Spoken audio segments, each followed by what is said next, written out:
Hey everyone, welcome back to my channel. Today in this video, I will discuss with you unorganized retailing. इससे पहले मैं आपके साथ organise detailing complete share कर चुकी हूँ। मैं उन सभी वीडियोस का लिंक डिस्क्रिप्शन में डाल दूंगी, आप वहां से जाके चेक कर सकते हैं। तो चलिए स्टार्ट करते हैं। अनऑर्गेनाइज डिटेलिंग होता क्या है?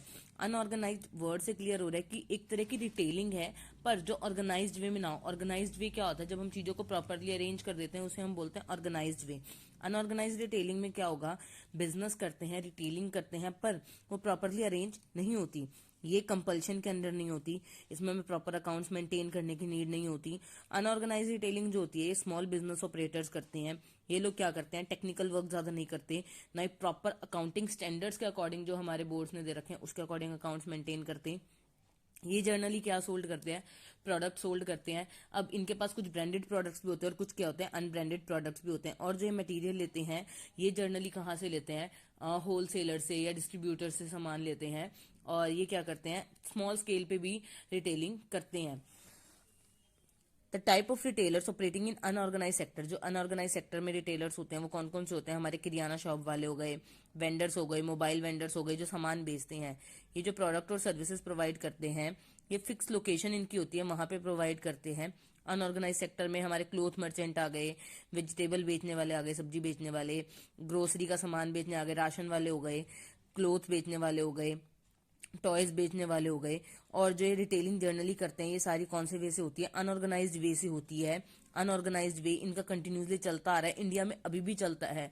ऑर्गेनाइज सेक्टर अगर डेवलपमेंट कर रहा है तो अनऑर्गेनाइज सेक्टर भी डेवलप करता है, ये जनरेशन टू जनरेशन पास होता रहता है।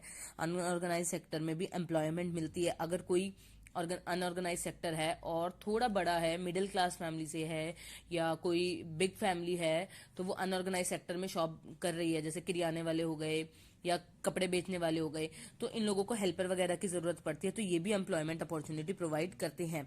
Unorganised sector employment opportunity provide करता है, ऑर्गेनाइज सेक्टर से कम प्रोवाइड करता है, पर इंडिया में अनऑर्गेनाइज सेक्टर ज्यादा है तो इसका एम्प्लॉयमेंट रेट क्या होता है?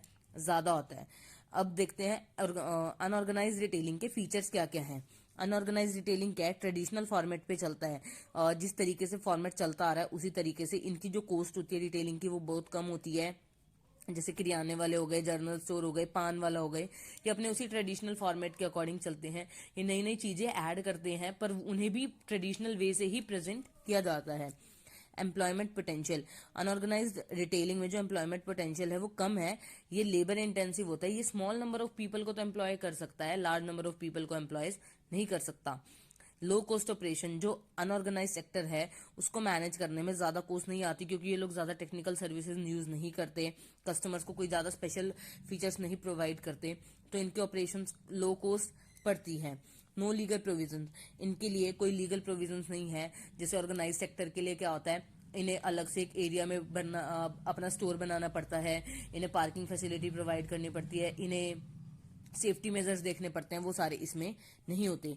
प्लेसेस ऑफ ऑपरेशन, जो ये हमारे अनऑर्गेनाइज सेक्टर है ये कहाँ होते हैं? हमें गलियों में भी मिल जाते हैं, हमें एक प्रॉपर मार्केट होती है वहां मिल जाते हैं अनऑर्गेनाइज रिटेलिंग। और अनऑर्गेनाइज रिटेलिंग अलग अलग लोकेशन पे होते हैं, इनकी अलग अलग शॉप्स फिक्स होती हैं। हर एक सिटी में, हर एक एरिया में, हर एक गांव में इनकी अलग अलग शॉप्स होती हैं। वो सारी किसका एग्जाम्पल है? अनऑर्गेनाइज रिटेलिंग का एग्जाम्पल है। पर्सनल टच, जो यहाँ के जो ये काम करने वाले होते हैं, रिटेलर्स होते हैं, ये अपने लोकल एरिया में कई बार शॉप खोलते हैं, तो ये लोग लोकल एरियाज में भी खोलते हैं, और अलग कहीं अगर बाय चांस किसी को 2-4 किलोमीटर या 10-15 किलोमीटर जाना भी पड़ता है तो वहां भी ये लोग शॉप्स खोलते हैं। तो ये लोग कस्टमर्स को पर्सनली जानते होते हैं, तो यहाँ पे पर्सनल टच की फैसिलिटी भी अवेलेबल होती है।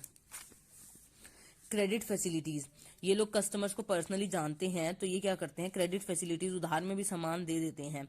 फैमिली बिजनेस, जैसे मैंने आपको पहले बताया था, ये जो अनऑर्गेनाइज रिटेलिंग का बिजनेस होता है जनरेशन टू जनरेशन ट्रांसफर होता रहता है।